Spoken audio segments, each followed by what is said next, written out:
Mes chers amis de Café Évangile, moi je suis le chemin, la vérité et la vie. Personne ne va vers le Père sans passer par moi. Puisque vous me connaissez, vous connaîtrez aussi le Père. Dès maintenant, vous le connaissez et vous l'avez vu. Nous célébrons ce jour, chers amis, la fête des apôtres Saint Philippe et Saint Jacques. Et toutes les fois que nous célébrons la fête d'un apôtre, c'est une interpellation que la liturgie nous fait à ne pas perdre de vue le centre et le sommet de notre vie. Le Christ, lui qui par sa passion, mort et résurrection nous a sauvés et qui nous a commandé de ne pas oublier que notre mission, nous qui le connaissons, nous qui croyons en lui, notre mission c'est d'annoncer la vérité de sa personne, d'annoncer à tous les peuples et à toutes les nations qu'il est le sauveur, l'unique de l'humanité. C'est ce que tous les apôtres ont fait.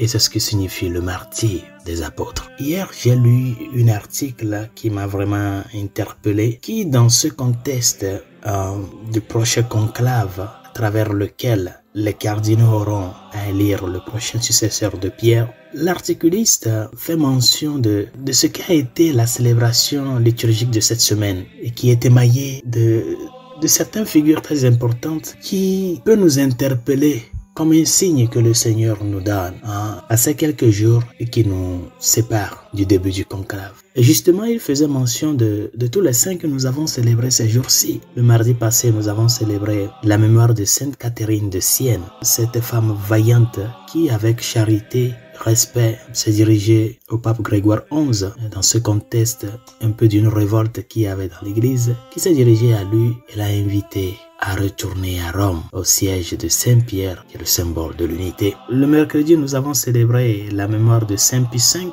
aussi un grand saint qui a marqué la réforme de l'Église après le Concile de Trente et qui a travaillé beaucoup dans la régularisation de la liturgie et de la foi. Le jeudi, nous avons célébré la mémoire de Saint Joseph, l'artisan, cet homme juste, silencieux et obéissant à Dieu. Hier vendredi, nous avons célébré la mémoire de Saint Athanas, ce grand évêque d'Alexandrie, exilé 5 fois pour avoir défendu que le Christ est Dieu. Et aujourd'hui, nous célébrons la mémoire de 2 apôtres, Philippe et Jacques. Je crois que c'est un signe que le Seigneur nous donne à ces quelques jours avant début du conclave. Et tous ces saints-là que nous avons célébrés cette semaine ont joué un rôle très important par rapport au dépôt de la foi. Et je crois que c'est à ça que le Seigneur nous interpelle en nous donnant ce signe toute cette semaine. Prions pour que le prochain successeur de Pierre défende la vérité sans peur, comme l'a fait Sainte Catherine de Sienne, la liturgie et la foi sans complexe, comme l'a fait Saint Pie V, qui soit obéissant à Dieu,